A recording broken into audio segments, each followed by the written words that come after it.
Olá, bom dia. Bom dia a todos. Sejam todos bem-vindos para o nosso Café com Evangelho. Para quem não nos conhece, eu sou Leila Rocha de Oliveira. E eu, o Roberto Antônio de Oliveira. E nós fazemos parte do Centro de Estudos Espíritas Allan Kardec, aqui na cidade de Olambra, interior de São Paulo. E nós temos feito todos os dias, de segunda a sexta, às 10 horas da manhã, o nosso Café com Evangelho. É um momento onde nos reunimos com os amigos dos dois planos da vida, uns tomando um cafezinho, outros tomando um chá, outros um suco, comendo uma fruta, enquanto nós vamos fazendo um papo descontraído. E nós mandamos agora um beijo grande para os nossos amigos que estão chegando, a Regina, a Daniele, Catarina. Vão chegando. A casa é grande, tem bastante espaço para todos. Bom dia, tudo bem, Regina, Akemi, Daniela, Catarina e aí todos os demais, participantes que conosco, se confraternizam. É mais um dia, um despertar, sempre aprimorando os valores do Espírito, Então hoje, Leila, nós vamos tratar de uma passagem muito interessante do Evangelho, E aí o que você sugere? Tem tantas passagens belíssimas no Evangelho. Bom dia, Bom dia, Cirlei. Tantas parábolas. Ontem nós falamos sobre uma parábola muito bonita, que foi a parábola do bom samaritano. Hoje a gente podia falar de uma parábola que é muito conhecida, mas que às vezes a gente esquece pequenos detalhes. Poderíamos falar da parábola do semeador. É uma passagem tão linda lá do Evangelho, a parábola do semeador. E o que você acha, Roberto? Perfeito. O texto nós estamos consultando é do Evangelho de Mateus, Porque outros dois evangelistas, além dele, também registraram. Mas nós fizemos a opção pelo de Mateus, que achamos ela mais compreensível, Está lá em Mateus, no capítulo 13. Capítulo 13, a partir do versículo 1. Gostaria de comentar sobre essa parábola tão linda, lembrando sempre que a parábola é uma história com cunho moral, não é uma história verdadeira.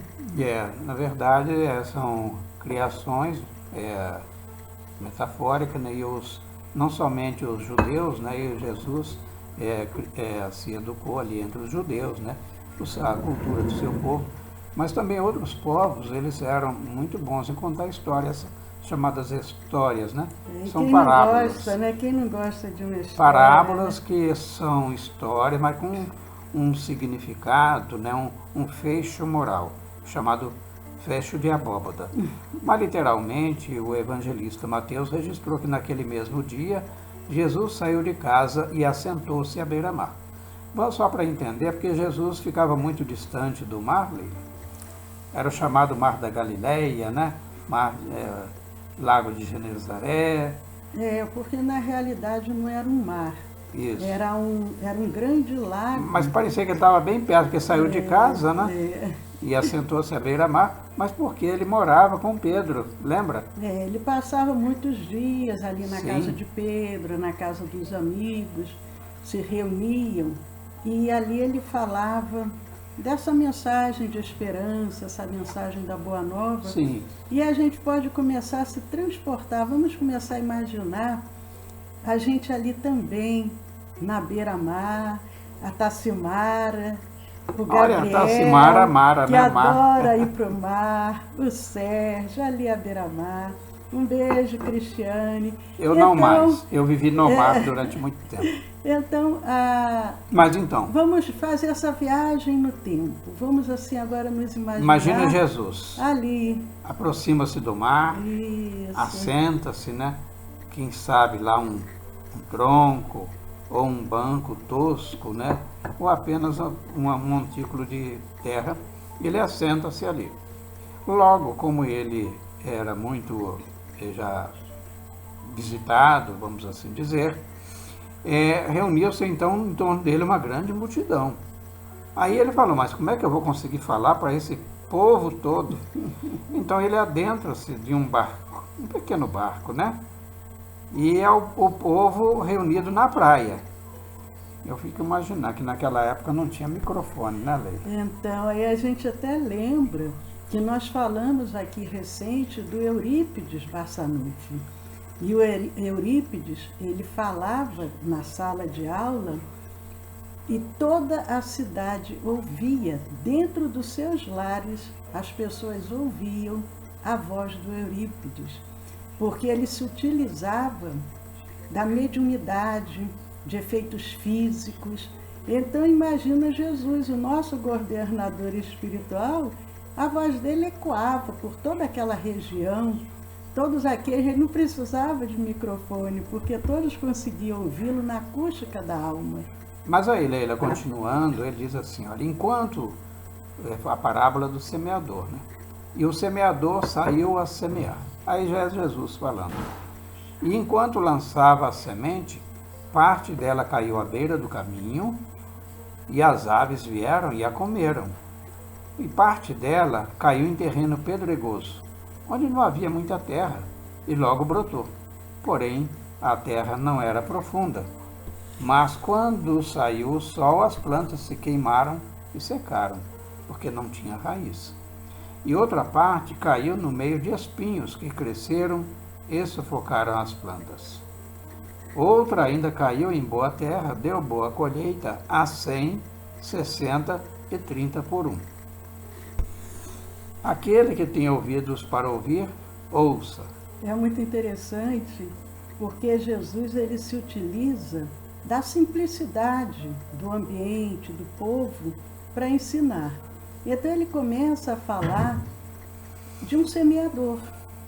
Esse semeador, como o homem do campo, ele prepara a terra, ele vai semeando, vai jogando as sementes, e aquelas sementes, dependendo conforme ela caiu no solo, ela vai germinar, vai produzir muito ou não. Inclusive vai depender muito até do próprio carinho com que aquele semeador vai semeando, porque o nosso magnetismo, ele é muito poderoso. Um abraço também para o Hélio, para a Lisa, que coisa boa, vocês novamente aqui tomando um café conosco. Sejam bem-vindos, sintam-se à vontade, podem sentar aonde tiver lugar. Mas... Leila, e quem seria então o semeador? O semeador podemos interpretar como sendo o próprio Jesus. O que você acha, Roberto? Pode ser, é uma leitura apropriada. Mas veja bem, então diz que o semeador, ele saiu. Aí nós já temos um movimento, né? Então não é aquele que detém os conhecimentos, né? Vamos fazendo uma analogia com a parábola, uma leitura interpretativa.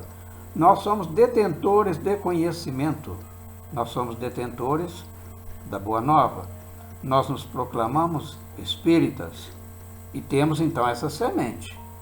Mas o que fazemos com ela? Saímos a semear. Então semear significa disseminar, multiplicar. Agora, o que ocorre com esta semente, ou seja, com este conhecimento? Porque aqui diz, na parábola, literalmente, que uma parte desta semente caiu à beira do caminho, e as aves vieram e a comeram. Qual a leitura que pode fazer dessas sementes, Leila?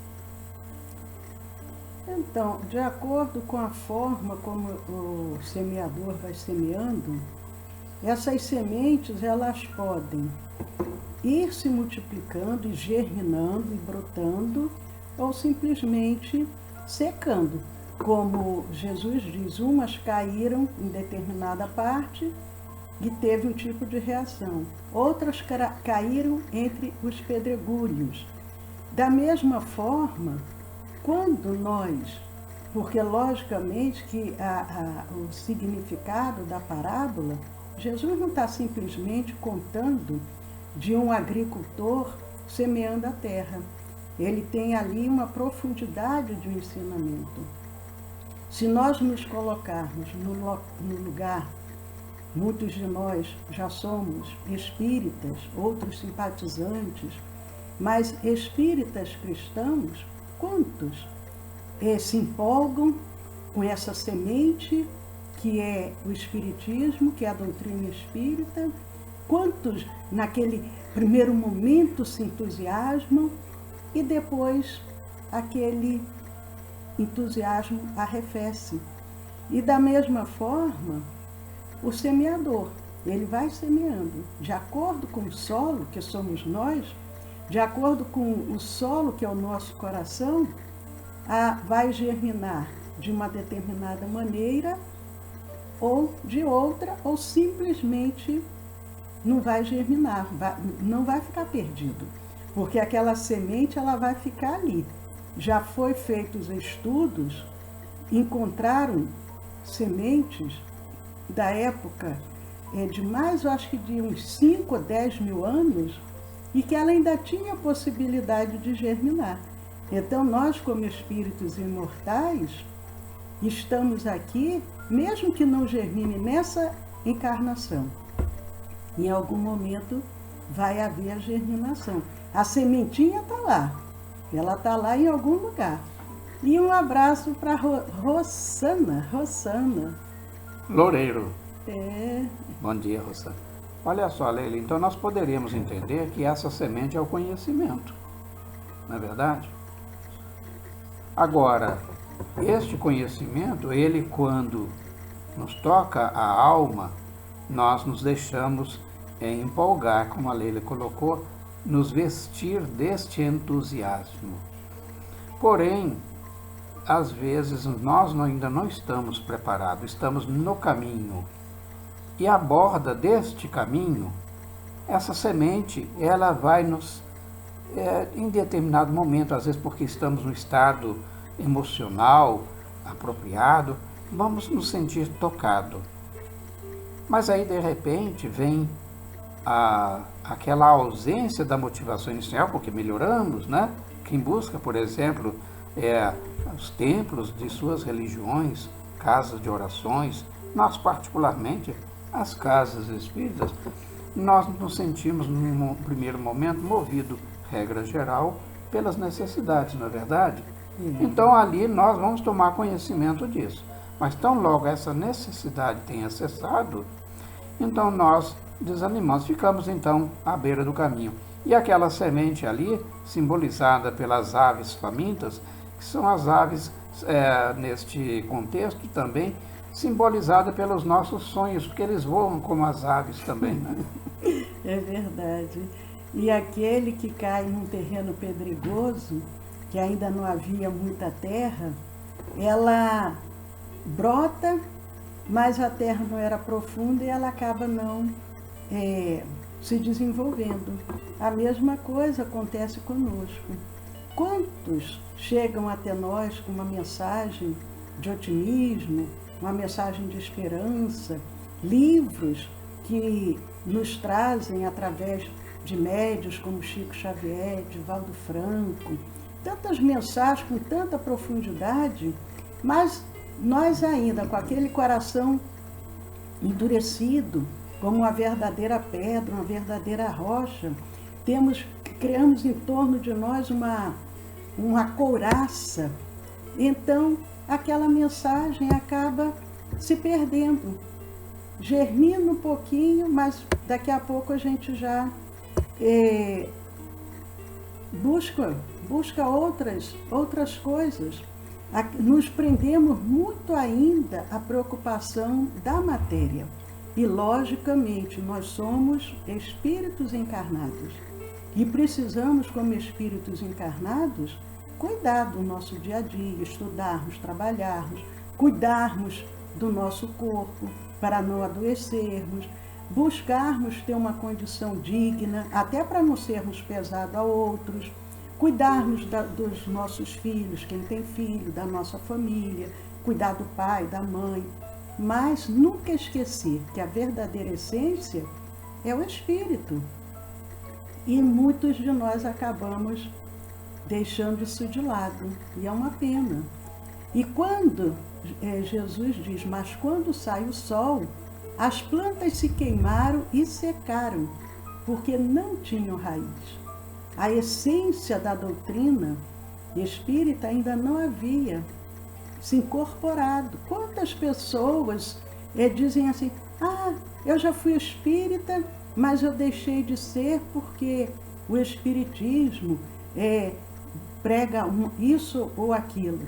E aí a gente intimamente pensa, ele não conheceu o espiritismo, ele conheceu na superficialidade e fez um julgamento equivocado. E se afastou, não porque o espiritismo fosse os princípios espíritas daquela maneira como ele coloca, mas justamente por ele não aprofundar, por ainda ser aquele solo árido, pedregoso, sem profundidade, aí a raiz secou e ele se afasta. E é uma pena. Então, Leila, nós poderíamos, fazendo uma releitura, dizer que estes, que são simbolizados ali pela semente, que cai em terreno pedregoso, mas aí com a frescura da manhã, aí tudo bem, então ela desenvolve-se, mas depois, logo que o sol desponta com intensidade, então tendo aquelas raízes muito tenras ainda, pouca terra, e tocando o solo duro, então ela fenece, e ela desaparece. Eu diria o seguinte, que muitas vezes nós confundimos a mensagem com o mensageiro. A mensagem é do Cristo, que é o Evangelho. O mensageiro é aquele que propaga, é o semeador, mas nem sempre nós somos bons semeadores. Exatamente. E por outro lado, aquele que nos ouve, que seria o campo da nossa cultura, a terra a ser arroteada, às vezes vê em nós algumas imperfeições e por isso esquecem-se da mensagem. Mas o mensageiro é que falhou e nós somos falhos. Então nós estamos nos esforçando enquanto estamos na leira, ou seja, na seara, a serviço do Mestre. Exatamente. O nosso tempo vai passando tão rapidinho que daqui a pouco nós já vamos ter que dar o nosso até amanhã. Mas outros também, outros que caem no meio do espinho e crescem, mas sufocam as plantas, nós também podemos fazer uma leitura daquele que até está indo muito bem, mas quando vem o primeiro testemunho, a primeira prova, que são os espinhos, que são os espinhos, aquela primeira prova mais rude, ele renega tudo, ele briga com Deus e ele não quer saber de mais nada. Mas tem aquela da esperança que Jesus fala, que são as sementes que caem em boa terra e deu boa colheita. Mas como que é essa colheita? Ela não é igual para todo mundo, não é verdade, Roberto? É porque nem sempre somos os hábeis cultivadores, Então, quando os espinhos, que simbolizados pelas dificuldades, nos visitam, e vai acontecer, porque é dentro da pauta da nossa realização, nas problemáticas que vamos enfrentar, porque muitas vezes nós precisamos desenvolver exemplificativamente a paciência, e às vezes vai ser colocada uma pessoa muito difícil no nosso caminho, seja na pessoa de uma esposa ou de um esposo, um filho, uma filha, ou às vezes um chefe muito intransigente, sujeitando-nos aos seus caprichos pessoais. Esses são os espinhos, que em verdade deveríamos interpretar como sendo o chamado momento do testemunho cristão. Então esses espinhos não vai nos sufocar, porquanto as nossas raízes, ou seja, a base de sustentação do nosso processo de crença, ainda está muito recente, está muito tenro e, portanto, não tem raízes robustas para sufocar, e esses espinhos irão sim abafá-lo. Agora mandando um abraço também para Francis, para Rita Maria, para Fátima. Ô Fátima, que bom. Aqui tomando nosso cafezinho junto conosco, é uma alegria os nossos amigos no nosso lar nessa manhã. Mas já estamos chegando ao fim, então nós vamos comentar com relação a esses que são a boa colheita, a semente da boa colheita.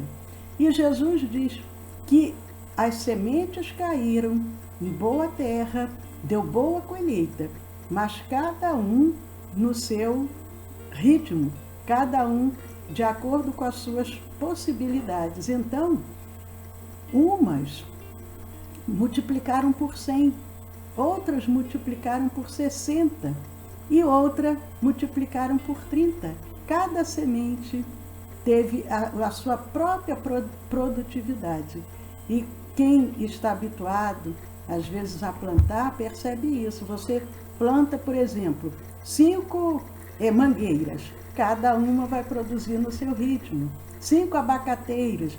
Então, nós também somos assim, porque somos espíritos em processo de evolução, de aprendizado.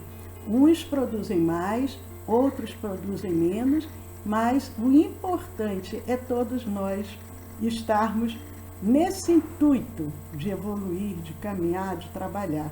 Esse propósito que nos movimenta na lei. Quando você fala em produção, ali é colheitas, que foram a 100, 60 e 30 por 1, conforme a parábola, a gente fica imaginando a obra mediúnica do Chico, né?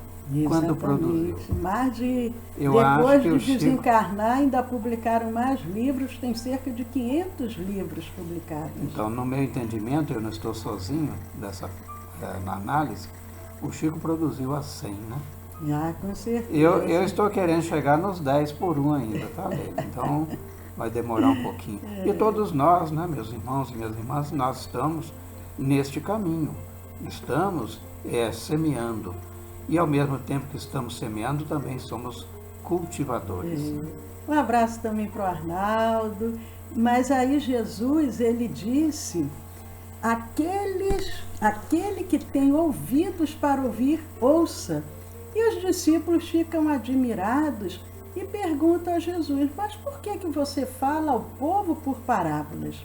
E Jesus responde, a vocês foi dado o conhecimento dos mistérios dos reinos dos céus, mas a eles não. Então tudo tem o seu momento, por isso que depois Jesus promete que enviaria o Consolador, porque coisas que ele falava naquele tempo, nem todos tinham condições ainda de entender. E aí vem o Espiritismo, a terceira revelação, essa doutrina tão completa, porque ao mesmo tempo que é uma ciência, é uma filosofia, é uma religião e preenche todos os nossos questionamentos, mas ao mesmo tempo nos consola, nos orienta, nos dá a força necessária. A Fátima está dizendo que tem trabalhado muito. Ô Fátima, que Deus te abençoe, que Deus abençoe a todos nós. Um abraço também para Regina Caroz, para a Dona Adélia, para o José Roberto. Hoje é quarta-feira, dia 13 de maio, uma data até importante também aqui no Brasil. 13 de maio, às 20 horas, nós temos o nosso curso de Espiritismo. Hoje vai ser um tema muito importante, falarmos sobre as criações fluídicas. E amanhã, às 10 horas da manhã, estaremos aqui novamente e contamos com vocês para virem tomar esse cafezinho aqui conosco. Um beijo grande, saúde e paz para todos. E assim também, e que as nossas semeaduras sejam boas, porquanto colheremos aquilo exatamente que semeamos. Tenham um bom dia, muita paz, saúde a todos. E até amanhã.